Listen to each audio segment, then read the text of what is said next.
Welcome everybody to the J-WAT podcast. Guess what? We're back, and it's not just me. We got the one you guys come here to listen to. Ladies and gentlemen, Tim Drake is with me today. You found me.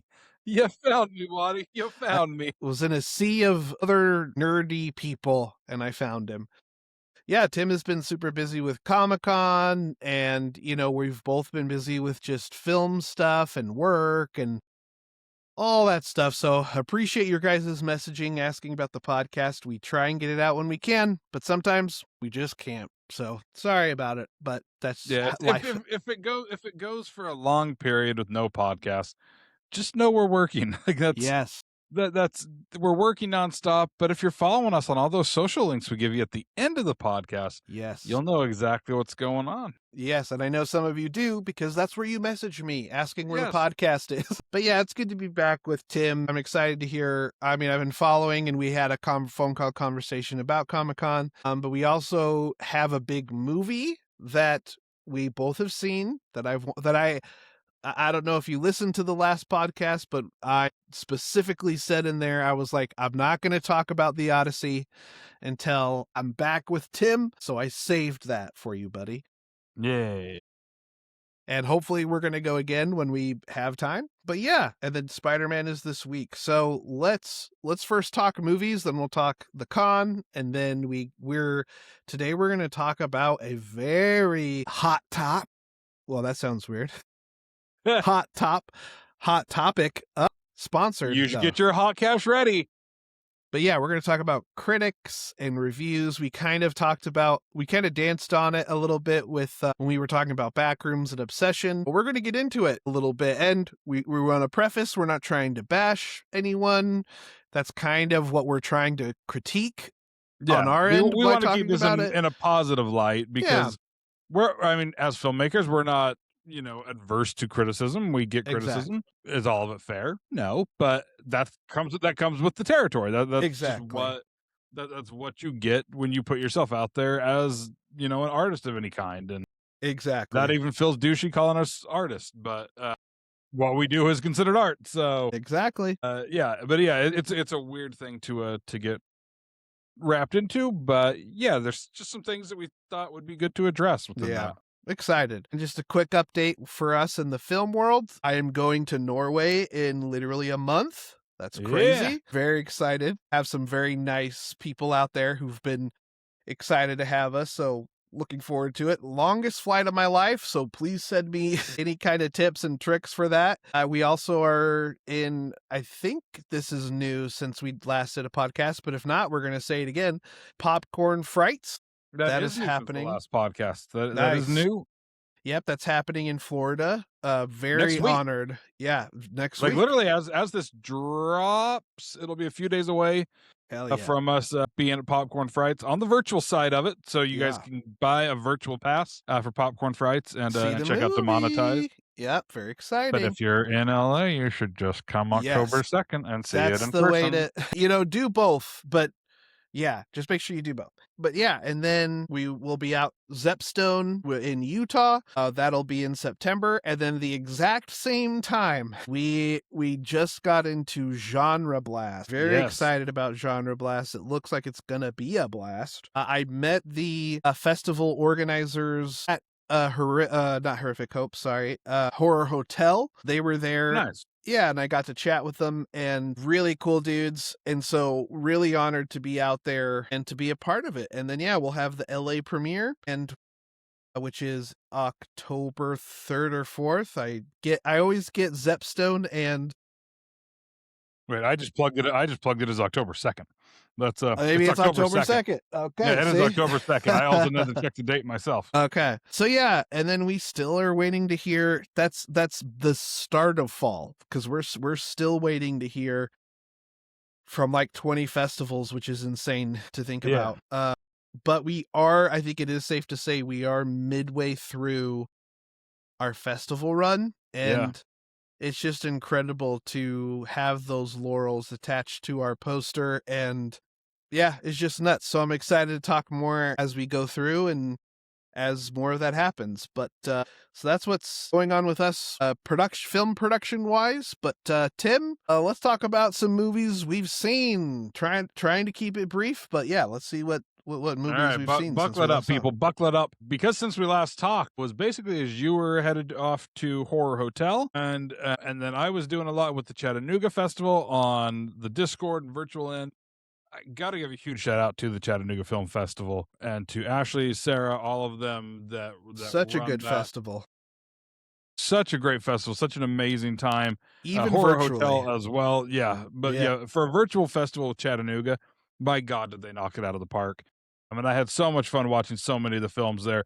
These first ones I'm going to rattle off, and I'm going to rattle off a long list. Most of these are going to be short films, but a lot of them, as they get out there, I cannot encourage you guys to watch enough.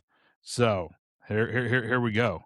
Spanked by a Ghost. Yeah, buddy. A book you can ask questions. The Border at Tolstoy. Breeder. Flame Out. Harry Times of Harry Webster, which is a movie about with like a puppet spider. Fun. Yeah, Zolo, which won one of the awards and made me cry. Total Party Kill. Kaiju Kid. Legend of the Sun Knight. Monster Medicine, which was also very, very fun. MRI or Michael Returns Indefinitely. If you liked Back Rooms, you absolutely must find this film when it's out there. Nice. It's got that Back Rooms kind of feel. Seppuku in the Park, Unstrung, Silverbacks, Chair, which very, very funny movie. Beware Cock Blocking Ghosts, Forever Home. Forever Home also won one of the awards, also made me cry.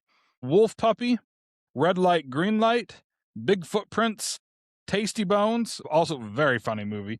Packages, Taco Night, Midnight City, which also won some awards, or was nominated for a handful, made by Bill Watterson, who did Dave Made a Maze, that starred Nick Thune, which was a very fun movie at Slam Dance several years ago. My Left Hand is Part of Me, The Candle, Wall Utter, which I am still processing, Wall Utter, because that movie confused me on many levels in a very good way, as well as the Mrs. Wolf Show. These were all shorts during this block. So yeah, again, very, very good. It's always nice to get good short films where you can just kind of knock through just a bunch of movies and just have a fucking great time. Some of the features that they had there that I thoroughly enjoyed: Big City Pizza.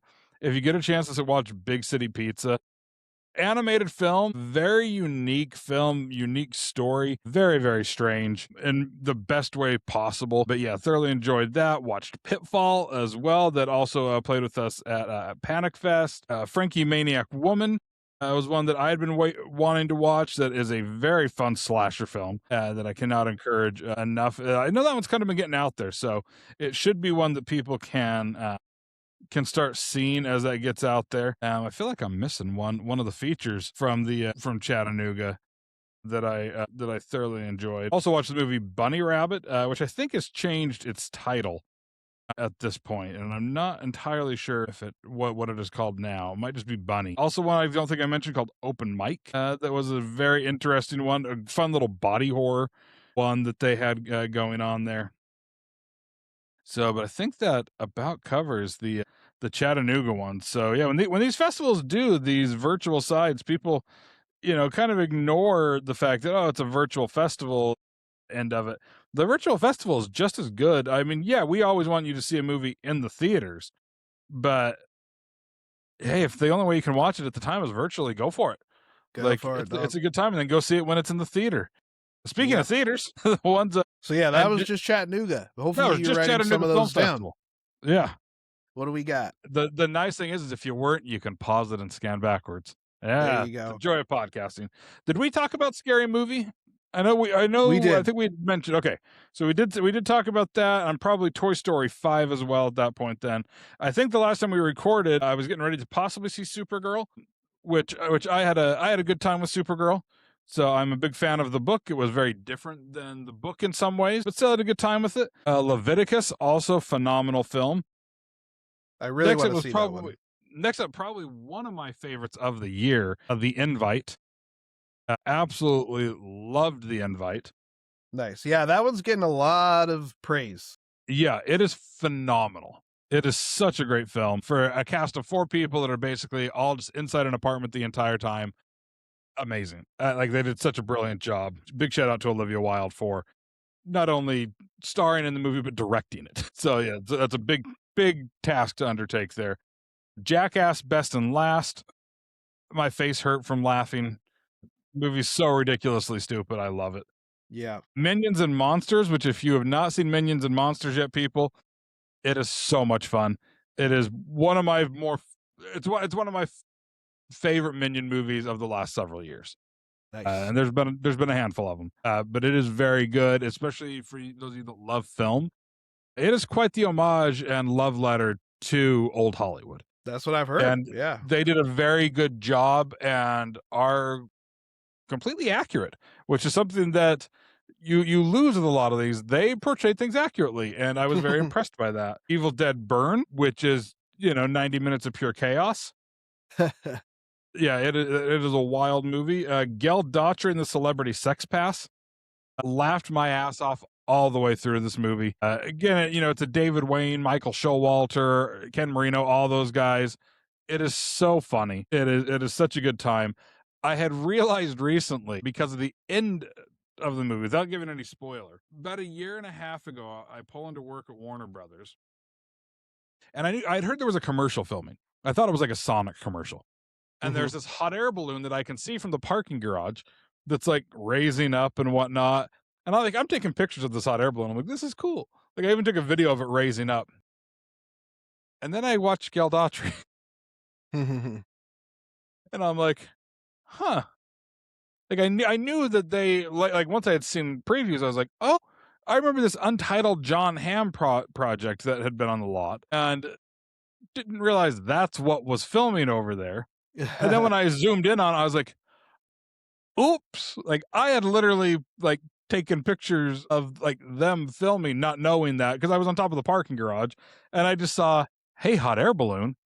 Cool. And yeah, all like a year and a half later, I'm like, oops. Did not mean to take that picture. Saw her Private Hell the other night. So, and then we mentioned Spider-Man Brand New Day comes out today. So I'm going today, you're going tomorrow. Yeah, so we'll talk about it next time for sure. And then this Little Horsey movie that you and I both saw. Yes. The only other one that we'll talk about that one. The only other one that I saw also with that list is, and I'm late to it, but I saw Masters of the Universe. Oh yes, that's right. And yep. And then yes, I also went with Janine to see Jackass Best and Last. I filled her in all the Jackass lore. I didn't realize I was quite a Jackass historian, but I guess I am. And yeah, and then before we get to the Horsey movie, me and Chris finished Widow's Bay. Everyone's been talking about it. Yes, so good, so scary, but so funny. And just an incredibly, the characters, again, I'm a sucker for good characters and just great character driven piece. So much funnier than you think it's going to be too. Yeah, exactly. And I personally, there is some frustrations, I will say, just in that it feel like it left more questions than it. I am fine when series leave us with questions. That's how you get a season 2. But I always hope that some questions will be answered. And I don't feel like really anything got answered. It's okay. I'm still going to watch season 2. I still had a blast. They had an activation or like a little pop-up at Comic-Con that I Yeah. didn't even know about until afterwards. Dang. I didn't walk a certain direction over by the trains for the offsites. Yeah. And I got home on the last day and I was like, wait, where the fuck was the Widow Bay? Like, and I saw like somebody's showing it off and I was like, I stood like 10 feet away from it. How am I that stupid? There's a lot during Comic-Con that's there. And I think, fun fact, you probably know this, I didn't know this, but so Chris and I have been, it's my rewatch, her first time watching Barry. Yes. And same, obviously Bill Hader directs a lot of it, but also one of the main directors of Widow's Bay also directed Barry. Yeah. So that was really, really cool to see. All right, let's talk about this Horsey movie. The Clippity Clop movie. Yes, the Odyssey. So We were not covering Seabiscuit. My apologies. Right, or Black Beauty. Yeah. Yeah, I was one of those weirdos who got their tickets way in advance and have been really hyped for this movie, and I'm glad it didn't disappoint. That's what I will say. I definitely read the Odyssey in school, and obviously all the parodies and I love Oh Brother Where Art Thou, and so I've been pretty familiar with the Odyssey, not as much as some people.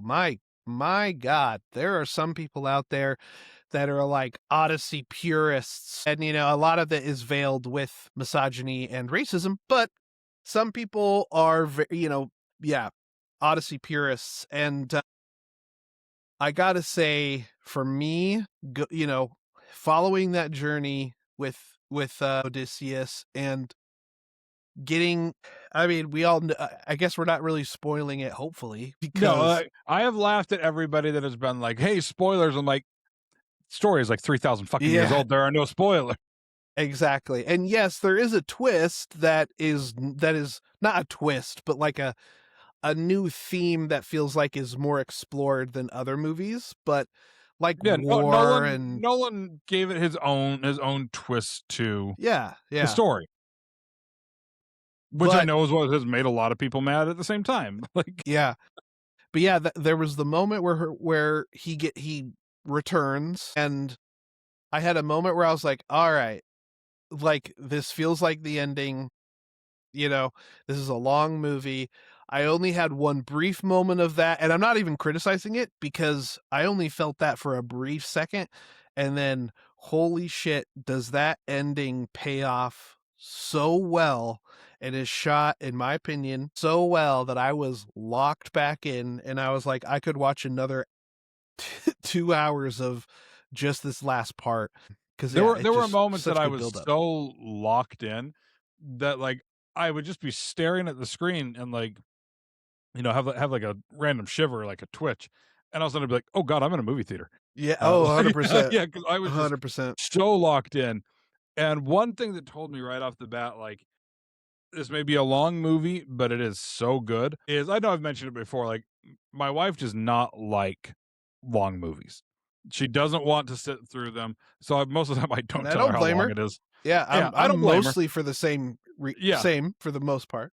I won't tell her if a movie is longer than 2 hours because otherwise she will go in ready to leave. So, if I let her just discover that on her own, she's good with it. So, I've just learned if I want her to have a good time, I just let it be, "Hey, we're going to a movie." There you go. But she will start getting fidgety and whatnot, and if she's bored during it, she'll start poking at me and just to be like, "I'm bored." During this, I could see her fidgeting in her seat because we saw it at the Chinese theater, and the seats at the Chinese theater aren't necessarily the best for a movie that long. They're Right. not terrible, but they're not, the recliners at AMC. But I'm watching Vanilla like kind of twitch in her seat and like move around, but her eyes are just locked in on the screen. And that is when I was like, okay, like this, like she's a little uncomfortable. She's getting a little squirrely because, we're 2 hours into this, but she can't look away. Yeah. And that was when I was really like, this is something that this is shot in a way, and this they're telling this story in a way that it's so special. Yeah. Yeah, which I one of my favorite criticisms I've heard recently is people are like, I mean, up until like Odysseus gets home, like then like it moves like a regular thing, but everything else, like they're just kind of jumping around. I'm like, because someone's telling his son a highlight reel story. Like that he's telling him all of these tales of his father, and then we kind of cut back into Odysseus trying to come to terms with where the last 8 years have gone. But like yeah, someone's being told a story. Yeah. Like Yeah, and I think it's yeah, I think it was very Chris Nolan, and I feel like it was just done. I think the hard part for me at the beginning was like, and I knew going into it that they were going to speak normally, or sorry, not normally. That's a incredibly white dude thing to say. But in plain modern, I should say, English. So it kind of like took me out of it for a second. But then again, I was right back into it pretty quickly. Like once they started like talking about him with the bow and start talking about, you know, how he would take some of the kids to like hunt and he'd always do the bow thingy. Yeah. Then that was just thrown out there. And I gotta say, cause I posted when I saw it, I posted, you know, I can't believe Christopher Nolan made a horror movie. And people who hadn't seen it yet were like, what? Like, is it like Odyssey isn't a horror movie? And it's like, dude, like, are you like, there's monsters in it. I'm not saying Odyssey is a horror movie. It's an adventure, but it's an adventure that has elements of horror. Yeah, like that pig scene is gonna be burned into my brain. Yeah. Forever. And I know that people, interviewers have been asking Christopher Nolan about horror, and he says that he's starting to become much more comfortable with the idea and even mentions Obsession, which is how crazy is it that a kid made Obsession and Christopher Nolan talks about his movie. The Like, next time I see Mr. Curry Nolan, Barker, I'll pass along a screen or two. yeah, no, thank you. Yeah, Curry Barker is probably freaking out. I mean, first Steven Spielberg mentioned it, now Christopher Nolan. Like, yeah, he'd be probably freaking out. So, but yeah, it's gosh, I just loved it. It like there was such a great, and like there was two other things that I'll mention real fast, and then I think I'll wrap up because we could probably do a whole podcast on the Odyssey. Yeah, we could. Matt Damon, I know he's a great actor. I know it. And he makes Odysseus feel relatable. How do you make a king 3,000 years ago relatable? And he just does such a good job of making that character feel relatable, and like I feel like I know him. Like, it's weird to say. And you know, Matt Damon's always been really good at he feels like an average Joe while at the same time he's this mega superstar. And I do love the memes about how he's always in movies where he's lost and trying to get home. And I saw an interview. He's trying to get back to his zoo. Yeah, and I saw the interview where like they brought it up to him, and he's very much aware of that meme. So, and then the other one I got to give a shout out to, and you know, fuck you if this ruffles feathers, but Elliot Page. Like when I was so nervous, not nervous, I was kind of disappointed because at the beginning of the movie, I don't know why I'm so worried about spoilers, but go see the movie. But Elliot Page dies in the first beginning of the movie, but then through the journey, they find him in basically Hades. And one of the most insane scenes of the movie. Really. So cool. And they actually like had the actors buried. When I sent you that, like the day after we watched it, I was like, what the fuck? Yeah. Like, this is insane. On like an actual location that looks like that. Like they brought in some dirt, but for the most part, it was just to match that location. Like, so cool. But yeah, that monologue with Elliot Page telling Odysseus that he lied to him was so good. Yeah. So incredibly good, heart-wrenching. And yeah, talking about how he wasn't properly buried. Like so cool. So those were the big moments for me, is like that ending. I gotta tell you, I really hope, no offense against her, she's an incredibly great actress, but I think we all need a break from Anne Hathaway. I have seen her now in Mother Mary, Devil Wears Prada 2. I can say that I've seen it, End of Oak Street, and now Odyssey. And that's four movies just remember, this though, year. That's not her fault. No. That's just how that's just how these movies released. Yes, but yeah, I think she is brilliant as Penelope in this. But yeah, it's been an Anne Hathaway year. That is for sure.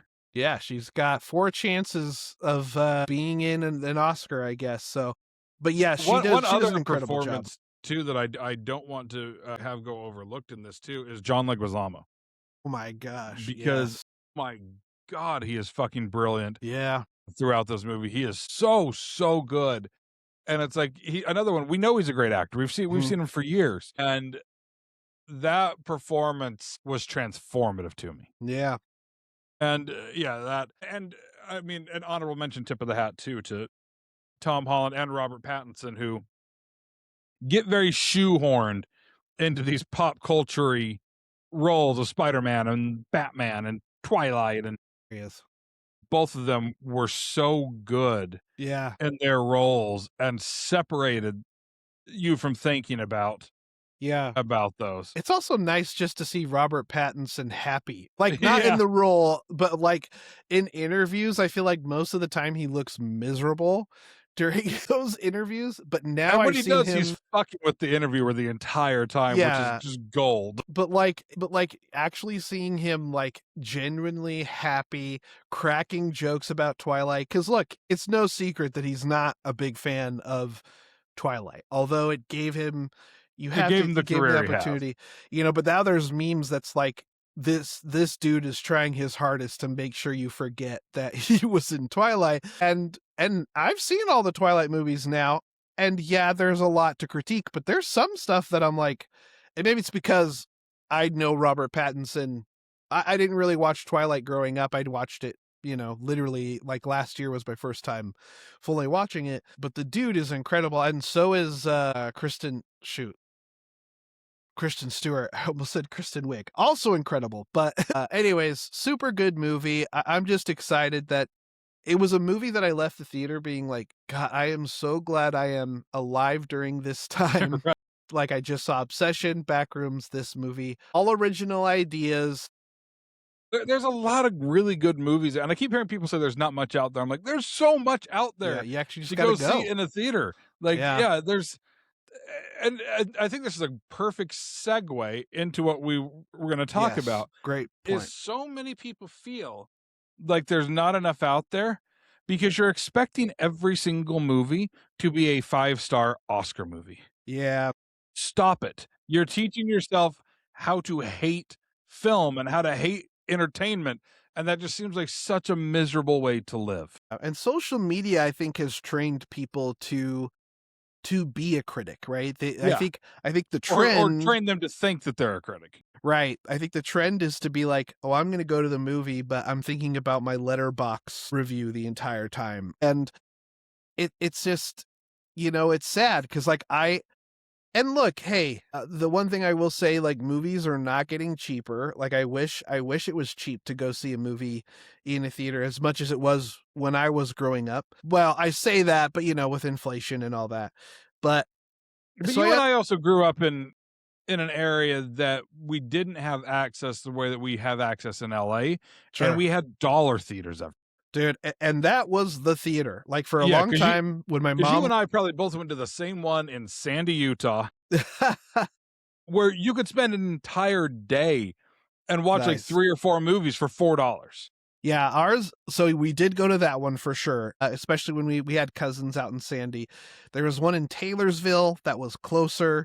But yeah, and for those who don't know the concept of dollar theaters, we basically, the movie, once it was out of, like, main syndication, I don't know if that's the right term, but when it was out of the main theaters, it would go to these theaters, and yeah, for $1. And for my mom, who was a single mom who was raising 2 kids, like, that was our go-to. She would go to the Arby's that was in the parking lot that had $5 or 5 for $5. This is the one that was at the Valley Fair Mall, wasn't it? So that's another dollar theater. Yeah. Because that one also had an Arby's right there. Yes, it's true. This one was the one that was on Taylorsville, or that was on Redwood. I remember that one too. Yes. Yes. Very tiny. It was right by a Leatherby's, actually, I think the Leatherby's. No. Yeah. That Leatherby's was there. Leatherby's was there. Yeah. Yeah. But now it's a Texas Roadhouse. But I still have fond memories of, like, some of the first times. They weren't dates because, Mormons, you weren't allowed to date if you were, under 16, but we would ask to go see movies with girls in this theater, and I felt all cool because I was buying, her ticket, and I was like, but it's $1. And but yeah, it was just a blast. I got $1. Yeah. But yeah, I feel like social media has trained people to be like, oh no, you got to go and be critical, super critical about these movies, when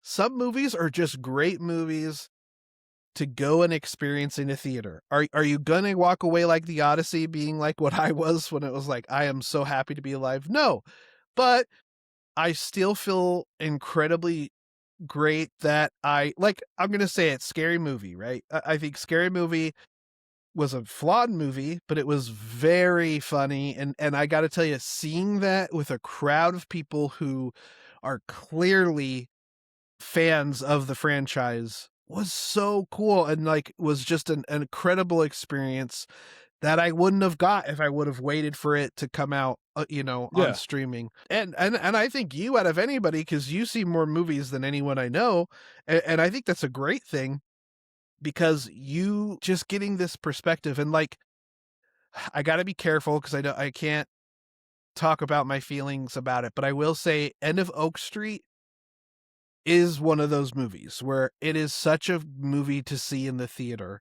and such a great movie to see in a theater. I worry about people, like, you hear all the time, price of it. I want to feel like a movie is, I'm paying for a price of admission to see it. So I want it to live up to a certain expectation. And I just worry that you're going to set yourself up to fail, because we're all set.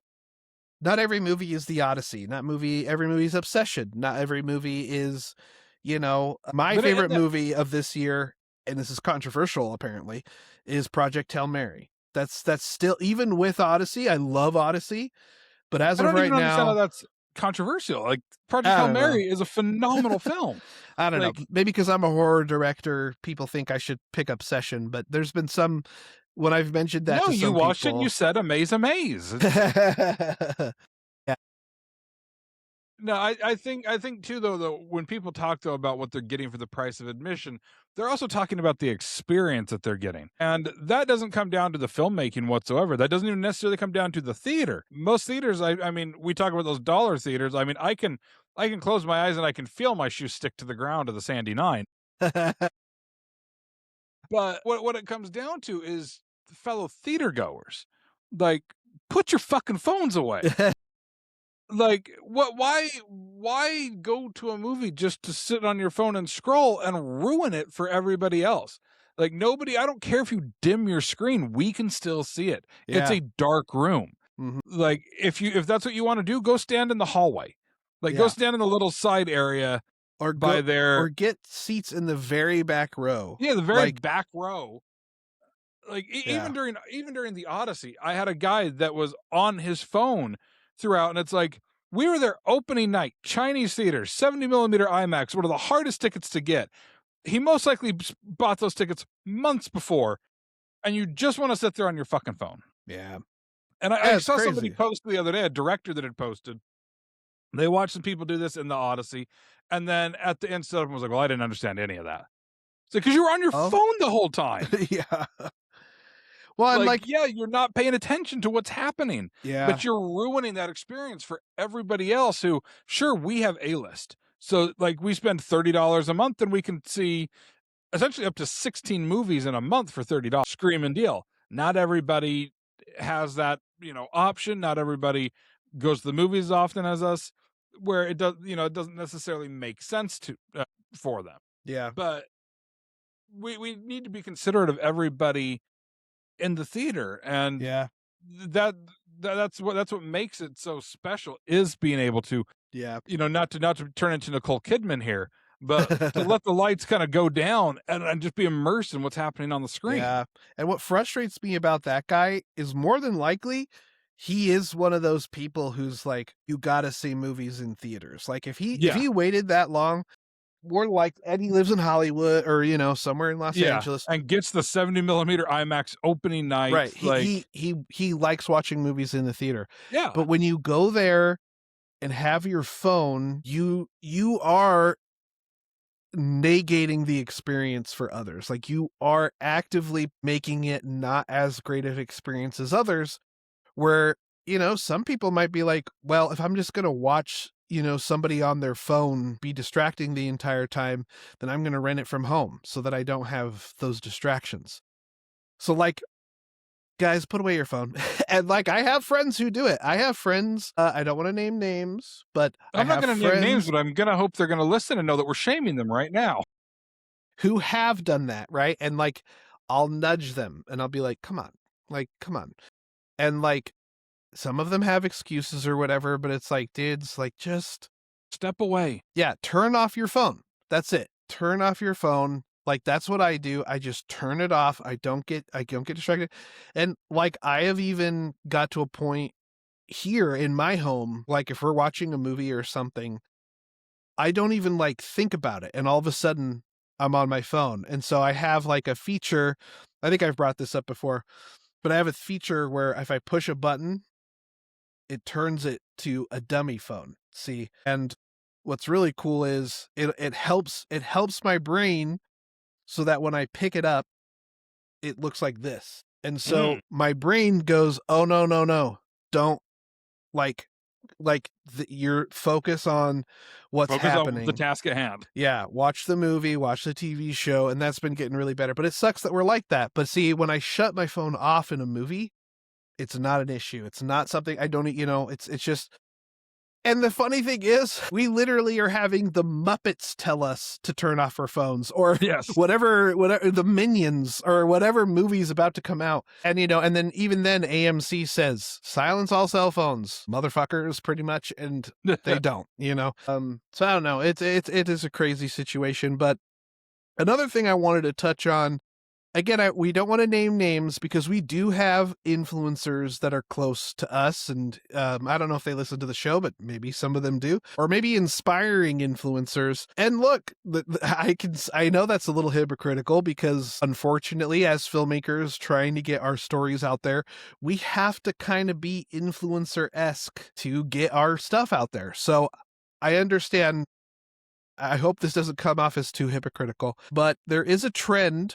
Chris Nolan said that, he opted out for a screening with influencers. And that's kind of the big trend. And look, we're inviting some influencers for our LA premiere. Which I will say is funny though with the Odyssey thing, because like 2 days before, several influencers that I'm friends with all had a special screening they went to, and I was like, Yeah, I don't know. It's interesting. It hit the news because there was I know a friend who got sent a box, like an Odyssey box. So they were still doing influencer stuff. Yeah. But obviously, I think more or less they weren't making that the priority, like so many. Like we've kind of talked about it pre-pandemic. I mean, I was going to premieres left and right.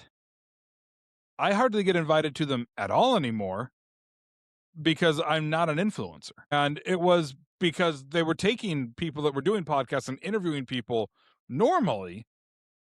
But the pandemic happened and that shifted. And all of a sudden it became, you can host a podcast that gets, thousands upon thousands of downloads, but that's audio. Like that's not what's getting all those clicks and making all that money. And so all of a sudden they were like, oh, we can get this person who's drinking oat milk and tapping their fingernails on the glass for some odd reason, which any influencer out there, if you can explain this to me, I would love to understand that. But I love that that's showing up on your algorithm though. Yeah. Yeah, it haunts me. But all of a sudden that became more valuable, and I get it. It's more eyes, on the project. But in a way, and again, we're not trying to offend by this or be negative about it, it kind of cheapens the experience for the average fan, because the influencers are getting brought in and, some are being paid to be there and to give these reviews. And we actually have an executive producer who sat down with me to talk about, some marketing angles for Demonetize. And I was like, oh, we should get the influencers. And I went, absolutely not. Because people around Hollywood, especially, have kind of started to joke that that's the tell-all that a movie's not good, is when they have to have all the influencers going, this is the best movie I've ever seen. This movie is so. As soon as I see like 20 of those 20 different influencers popping up on my feed, all saying almost verbatim the same spiel, it cheapens my thoughts of the movie, because I know that it's a bought and paid for ad, and I want to see people's authentic reactions afterwards. Yeah. I don't need your screenshot of the end of the movie, like, or the title sequence. The title sequence. Like afterwards, great, do a selfie as you're leaving. Like, holy shit, I just saw this movie. It was so much fun. I thoroughly enjoyed it. cool. Do that. They have the step and repeats. They've got the cardboard things. Like, take the time then. Yeah. Like, make it genuine, make it authentic. And I think that's what hurts people with this is that it doesn't come across as authentic. It doesn't come across as a fan. It Yeah. comes across as a bought and paid for ad. Yeah, and like I think there's some great influencers out there who do have some Yeah. authentic takes and who do feel genuine, but then there's some where it's like, how many times have we seen a video? And look, I've made this kind of video where it's B-roll footage of them at a pop-up of some kind that they're going to watch the movie.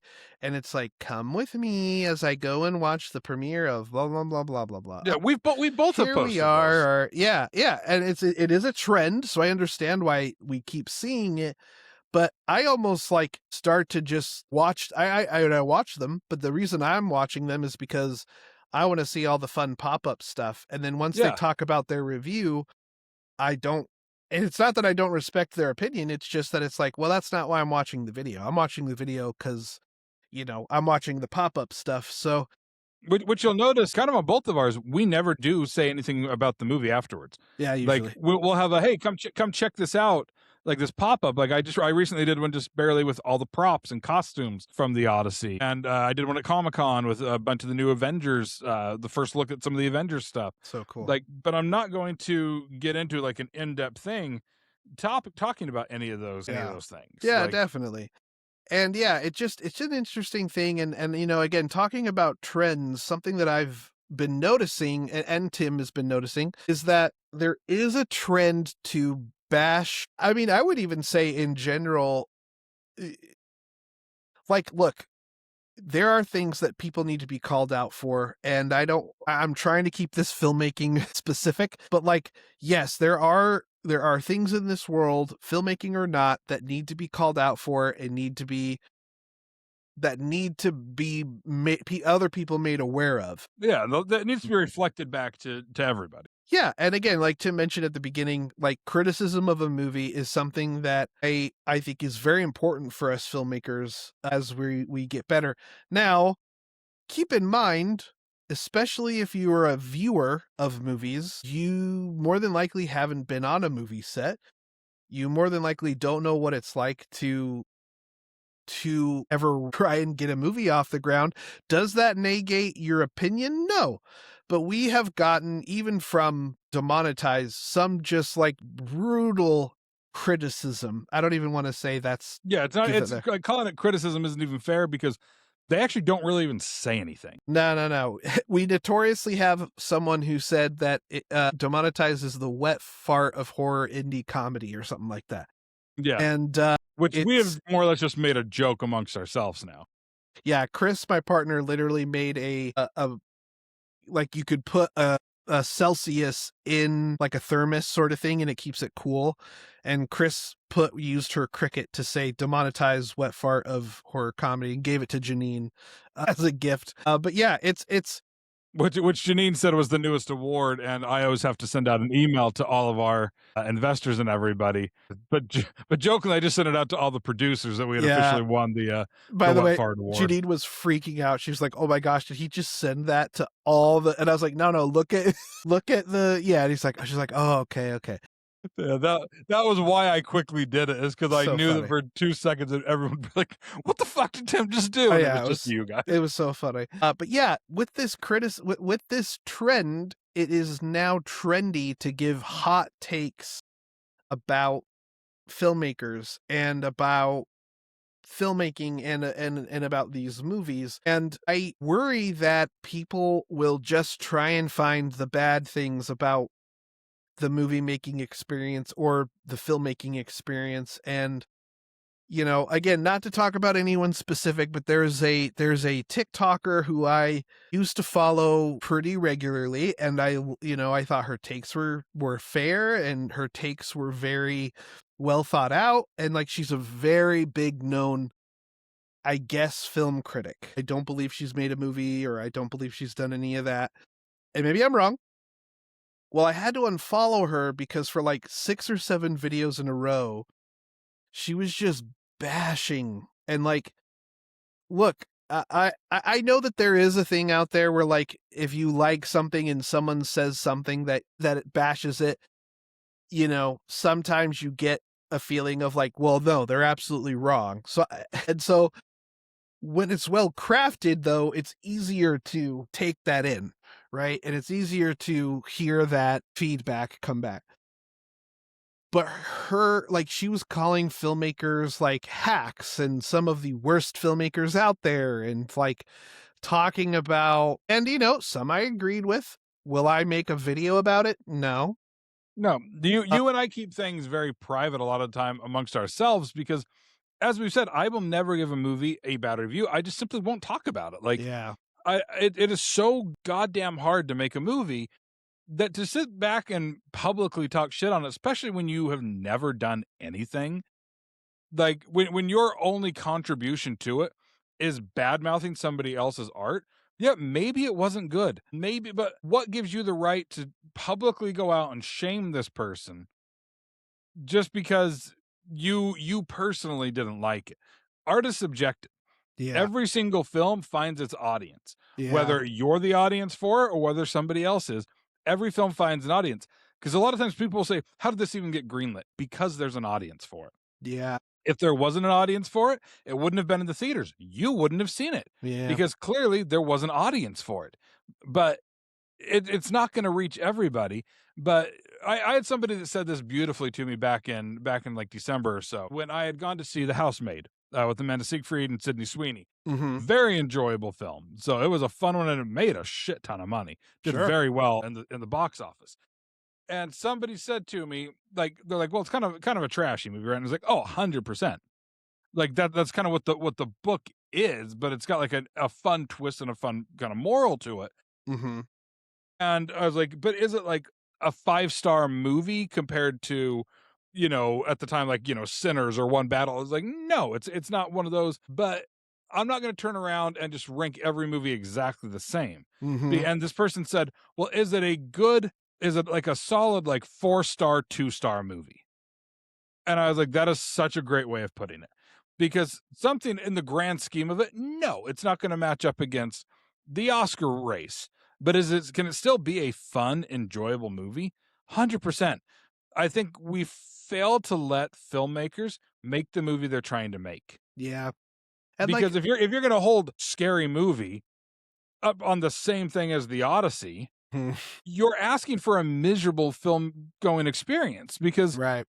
the people that made Scary Movie aren't going to they're not trying to make the Odyssey. They're trying to make Scary Movie. They know they're making stupid jokes. They know what they're doing is idiotic. Mm-hmm. That's why it's fun.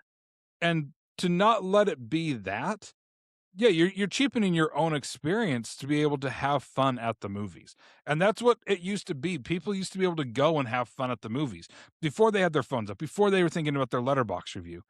And people have become so set on, well, what is this on Letterboxd? What is this on Rotten Tomatoes? Who the fuck cares? If you are interested in it, go see it. Don't let a critic or some armchair critic, sour your opinion of it. Mm-hmm. I know I've mentioned it on here before.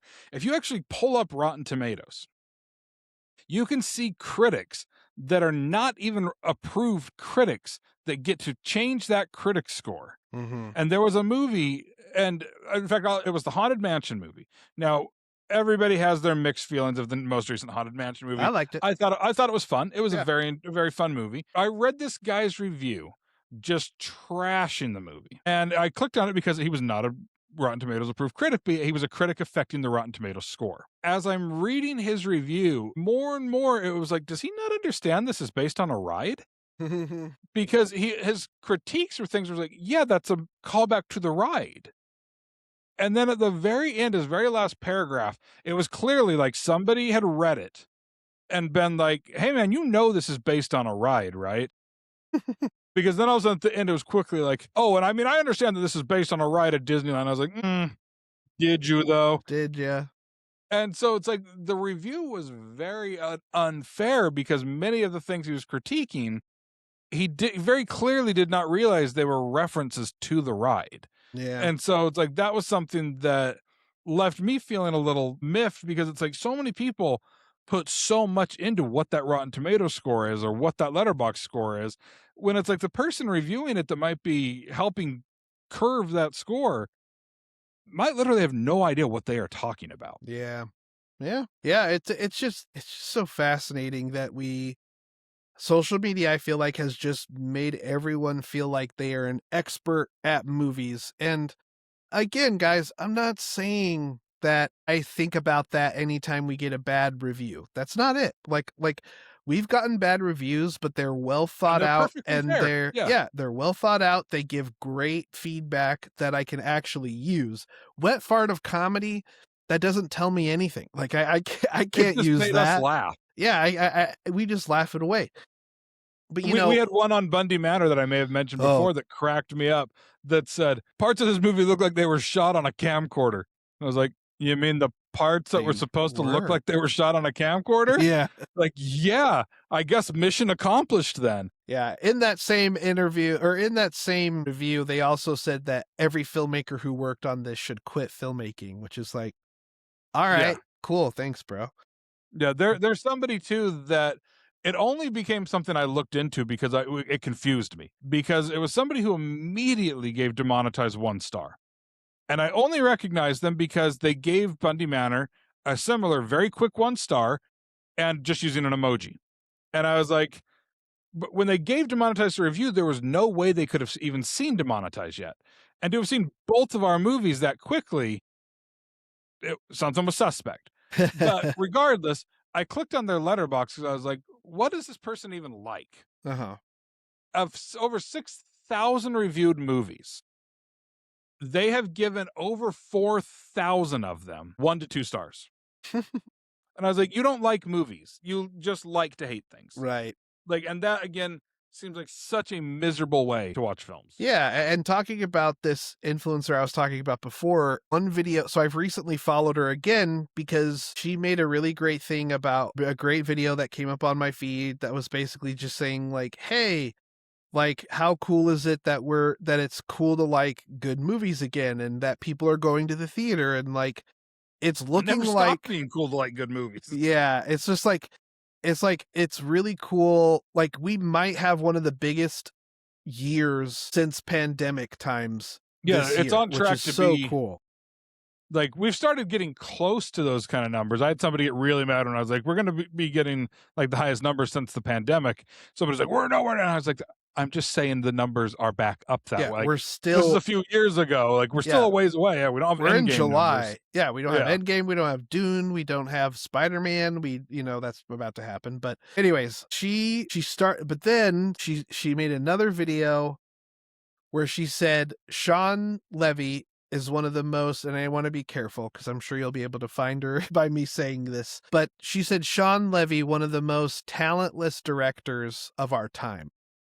And I was like, that was the beginning of the video. And hey, it got me to watch the video. And I feel like that's their whole perspective. But guys, Sean Levy has done all the Night of the Museums, Date Night, The Internship. Deadpool.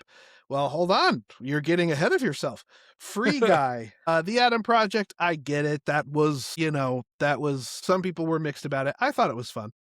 Deadpool and Wolverine, Stranger Things, and now he did Star Wars Starfighter, he's going to do Ghost Rider.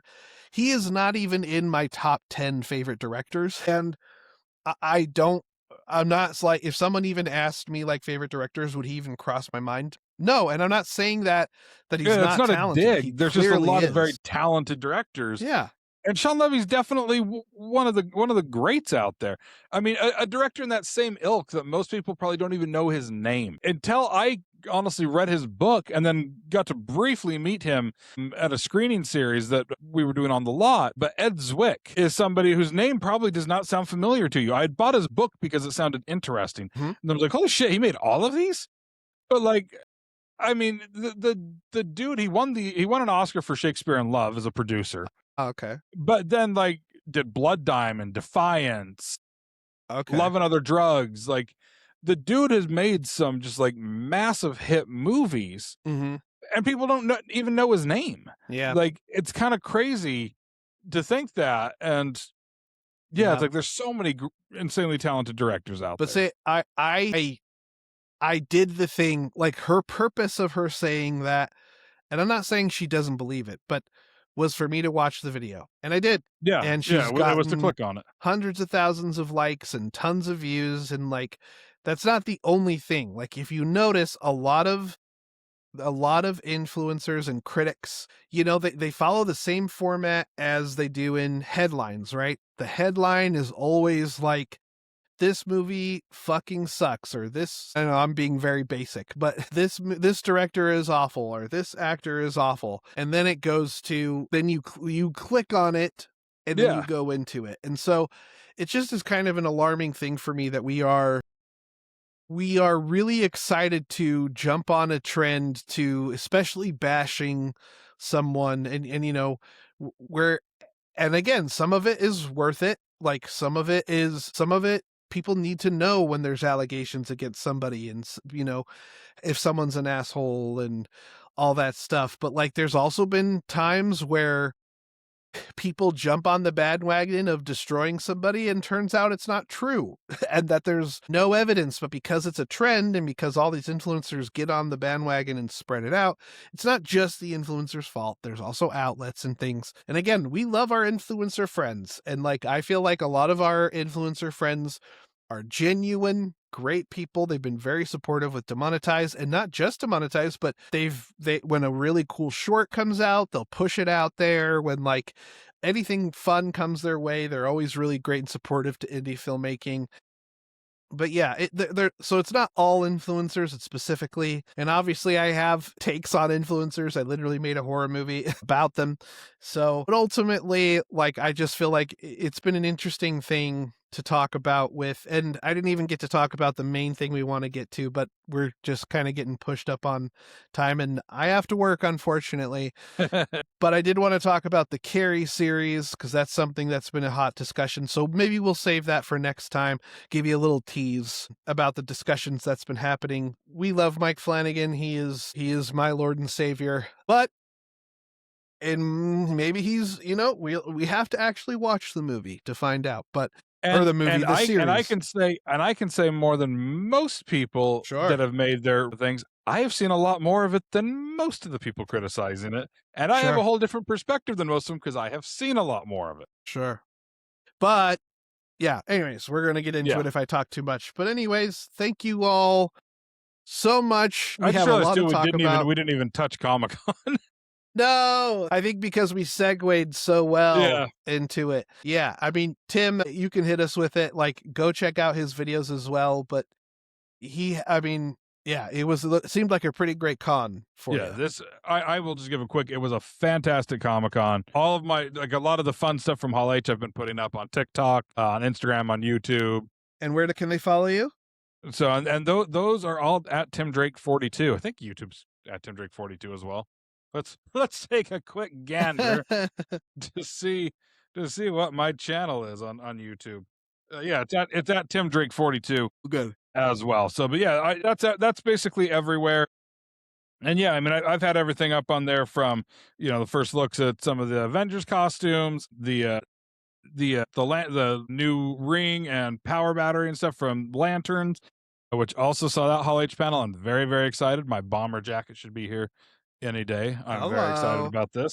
Nice. But some of the stuff from the gas lamp ahead of Doomsday, some of the stuff from Mandalorian and Grogu, they had the little Enzalians that are like Babu Frick's little, I don't know if it's a species, but they had all the little animatronics there. I showed you the Rot of the Hut, kind of the puppet that they used there. Of course, the big Rick Moranis reveal during the Spaceballs panel. Yes, I cried.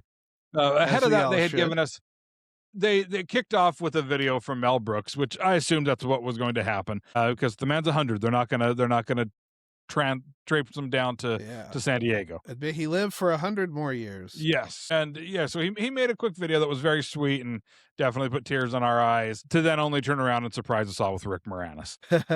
that was an absolute delight.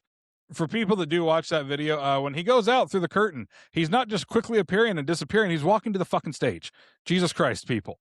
Crazy. Like, I've had several people comment and be like, I don't get why celebrities just like, they make the quick appearance and then just leave. It's like, He was being introduced and brought to the stage. Yeah, calm down, buddy. All the Green Lanterns that were currently available. So we had Nathan Fillion there as Guy Gardner, Kyle Chandler as Hal Jordan, and Aaron Pierre as John Stewart. All raised their rings and said the Lantern Corps oath, which was fun. It was also a little weird.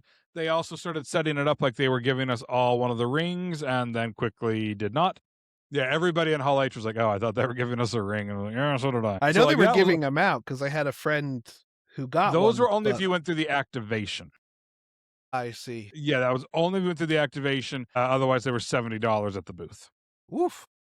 Yeah, so they're pretty nice though. So they're pretty cool. But yeah, and there's still more to come. I'll be posting later today. As you listen to this, it'll already be out. When Johnny Depp weirdly crashed the Collider's director on directors panel, dressed up as Scrooge, and yeah, it was weird. But yeah, a lot of fun things. It was a great convention, great panels across the board. That Carrie panel was very fun. Hell yeah. I was glad it was my last panel of the con, and I had been booking it back and forth between Ballroom 20 and the Indigo Ballroom that day. So I was very lucky to have been able to get into that. All of the changing witch costumes at the Marvel booth that definitely have some questions, but I'll be making a post on that. Yeah, caused quite a stir. Yeah, well, it was just like, I mean, I don't spend a ton of time on the floor, but I was cutting through certain days to just like snag a few things. It's like first night, you've got like the Green Witch, and then all of a sudden you walk past the next day and like, wait, is that purple now? And then the next day, you're like, wait, why is it like this burnt orangish? And then Saturday, all of a sudden, it was Doom, and it was like, what is happening? So, that's yeah, awesome. There's a lot of questions there, but yeah, very good comedy. Yeah, you can follow all of that at Tim Drake 42. Instagram, TikTok, and YouTube are the best spots to follow. So, and yeah, that's it for me. What about you, Watty McFly? I didn't have one. But what about you? Where can they follow you? Oh, I thought you were saying, how was your con convention? Yeah, I invited him. Let me make that clear. He could have. You did. But he chose not to. Yeah. You can follow me at Watty McFly. I've been trying to post new content every day, so follow me, Watty McFly. You can follow our personal one at J-WAT _ that's 1T, J-WAT, J-WAT _ productions.mov. And then follow Demonetize. I just today released a video of Maddie. We gave Maddie a prop camera and he turned it on and filmed BTS, which is awesome. And we turned that into a video. So go check that out because it's a lot of fun.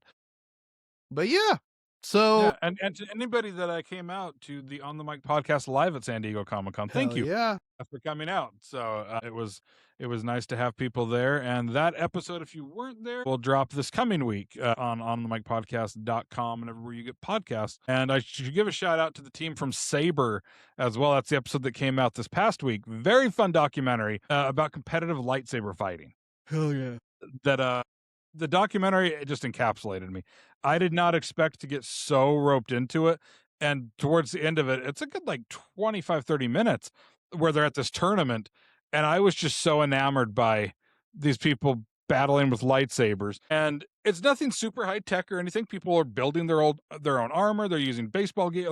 But it's the story of like how the Saber Legion has essentially, changed people's lives because it's such a positive community. Hell yeah. So yeah, definitely check out that episode as well. And you mentioned the daily videos you're posting. I'm about to start doing the same thing, peoples. So yeah, and I will have a theme to each day that I'm doing because everybody always asks us what we're watching, what we're listening to, what we're reading, and so I've kind of built a structure that'll offer all of that. So hell yeah. Yeah, and then remember, if you want to watch Demonetize, you now have chances. We will be a part of Popcorn Frights for the virtual side. If you're out around Norway, me and Janine will be there in person. And then Utah, we have a Utah premiere at ZepFest, September 4th. I feel so bad. It's somewhere in that time. It is. It is probably on our socials. Yep, we have a lot we're keeping track of. It's September 4th, and the same day for Genre Blast. Weekend, at least. Nope, same day. Same day. Yes, they sent out the schedule. So same day, but it'll be earlier in the day. So if you live out around Virginia, Winchester, The coming Alamo out Draft House. to the Alamo Draft House and come watch Demonetize. And then, if you're around LA, come to our LA premiere on October 2nd. We will have pretty much all the cast and crew there, which is going to be nuts. So that's going to be a great one to be set up a proper expectation because I've already had people ask me about this. Unfortunately, Doug Jones will not be there at the LA premiere. Yes. So Doug has let us know he's got a thing for Star Trek during that time. So unfortunately, Doug will not be there at the October premiere. But as far as we know, everybody else will be. Doesn't mean you shouldn't come, though. It doesn't mean you shouldn't come. Yes. Doug has instructed us to give everybody a huggle from him. Yes, he did. So, but all right, everybody, thank you so much and have a good rest of your week. Bye. Bye.